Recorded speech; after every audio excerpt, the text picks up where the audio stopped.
지상권이 성립하는 모습 두 가지가 있다고 했는데요. 계약을 통해서 성립하는 모습에 대해서 설명을 좀 해드리겠습니다. 계약. 일단 토지가 등장해야 되겠죠. 여기 보니까 토지가 있네요. 토지가 있고요. 토지를 빌려고 하는 사람 있잖아요. 둘이 만나서 지상권 설정 계약을 체결합니다. 지상권 설정 계약을 체결을 하게 된다. 여러분 제가 지난번에 설정이란 표현 의미를 말씀드렸잖아요. 앞으로 설정한단 말 가끔 나와요. 설정한다. 설정한다 이 말이 어떤 의미였죠? 설정한다 이 말이 어떤 의미였어요? 네.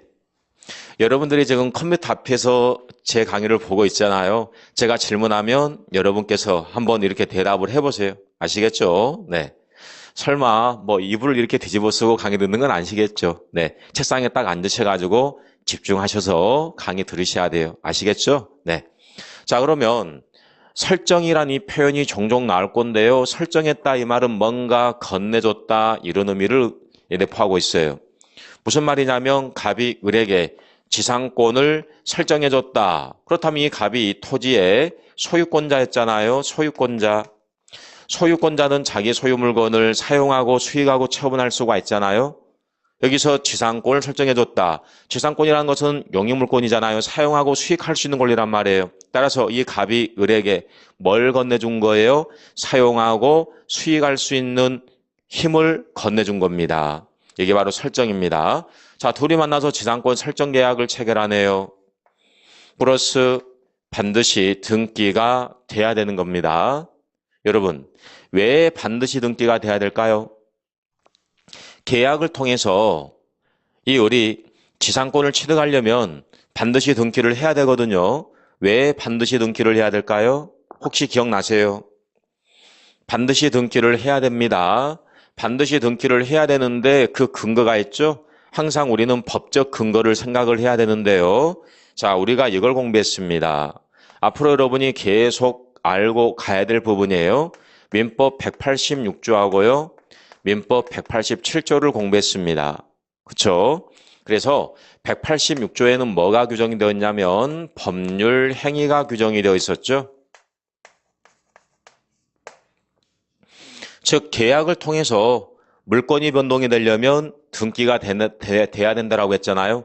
예를 들면 계약 중에 가장 대표가 매매계약이었죠. 그래서 매매계약을 통해서 부동산 소유권이 매수인에게 넘어가려면 등기가 돼야 된다라고 했잖아요. 그래서 186조에 근거해서 등기를 해야 된다라고 했고요.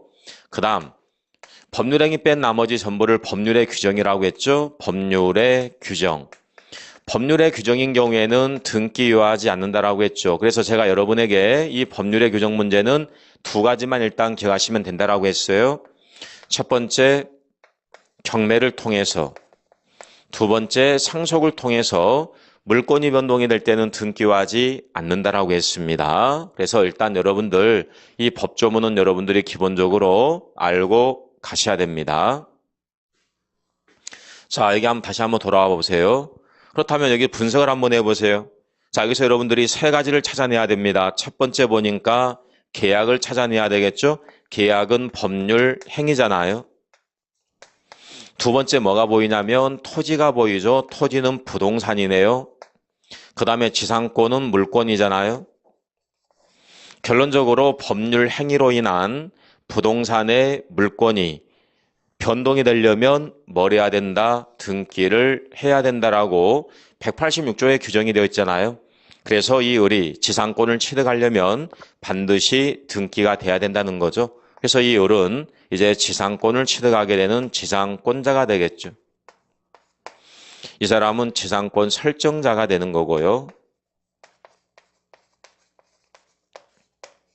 그리고 이 을이 토지를 왜 빌렸냐면 일정한 목적이 있다라고 했죠. 이 토지 위에 건물을 소유한다. 아니면 여기에 공작물을 설치한다. 아니면 여기에 나무를 심는다. 일정한 목적이 있다는 거죠. 건물, 기타 공작물 또는 수목을 소유할 목적으로 토지 사용 계약인 지상권 설정 계약을 체결하게 된다는 거죠. 그럼 여기서 한번 살펴볼게요. 이 어른 자기 토지가 아니라 남의 토지를 빌리는 거예요. 남의 토지를 빌리는 거니까 여기서 이제 무슨 문제가 나오냐면 토지 사용료 문제가 나오겠죠. 지로지급 문제가 나올 텐데요. 주의해야 될 게 있어요. 지상권에서 지로지급은 지상권의 성립 요소가 아니라고 합니다. 지로지급은 지상권의 성립 요소가 아니니까, 그쵸? 지로지급은 지상권의 성립 요소가 아니기 때문에 지로지급 합의가 있을 경우하고 지로지급 합의가 없을 경우로 나눠야 되겠죠? 그래서 지로지급의 합의 관련해서 지로지급의 합의가 있을 경우하고 지로지급 합의가 없을 경우 이렇게 구별하시면 될 거 아니에요? 그래서 지로지급 합의가 있을 경우에는 지로지급 의무가 있겠죠. 지로를 지급해 줘야 할 의무가 있겠죠. 왜냐하면 지로를 지급하기로 합의를 봤으니까요. 근데 만약에 지로지급 합의가 없다라고 한다면 이때는 지로지급 의무가 없다는 거죠. 근데 현실적으로 봤을 때 생각 한번 해보세요. 자기 땅을 남에게 빌려줍니다. 당연히 지로 받아 안 받아요? 받을 거 아니에요. 결론적으로 대부분 지로지급 합의가 있겠죠. 대부분이 유상의 지상권이 되겠죠. 하지만 법적으로 봤을 때 지로지급은 성립요소가 아니기 때문에 만약 지로지급 합의가 없다라고 한다면 지로지급 의무가 나오지 않습니다. 즉 유상이 아니라 무상일 수도 있다는 거죠. 즉 지상권이라는 것은 유상, 무상 상관이 없다라는 점, 이 점 이해를 하시면 좋을 것 같고요. 그 다음 만약에 지로지급 의무가 발생을 했습니다. 왜냐하면 지로지급 합의를 받기 때문에 지로지급 의무가 있어요. 올해 시험에 이게 나왔습니다. 지로지급 관련해가지고 이 지상권자가 지상권 설정자에게 지료를 연체했어요. 지료를 연체했는데 얼마를 연체했냐면 1년 6개월치 지료를 연체했어요. 자, 이렇게 지료를 연체했을 경우에 갑이 지상권 소멸을 청구할 수 있다 이렇게 나왔거든요. 그렇다면 여기에서 지상권 소멸을 청구할 수 있다 이 지문이 맞는 지문일까요? 아니면 틀린 지문일까요? 이건 여러분이 암기를 좀 해야 될 사항인데요. 지상권 소멸을 청구할 수가 없습니다.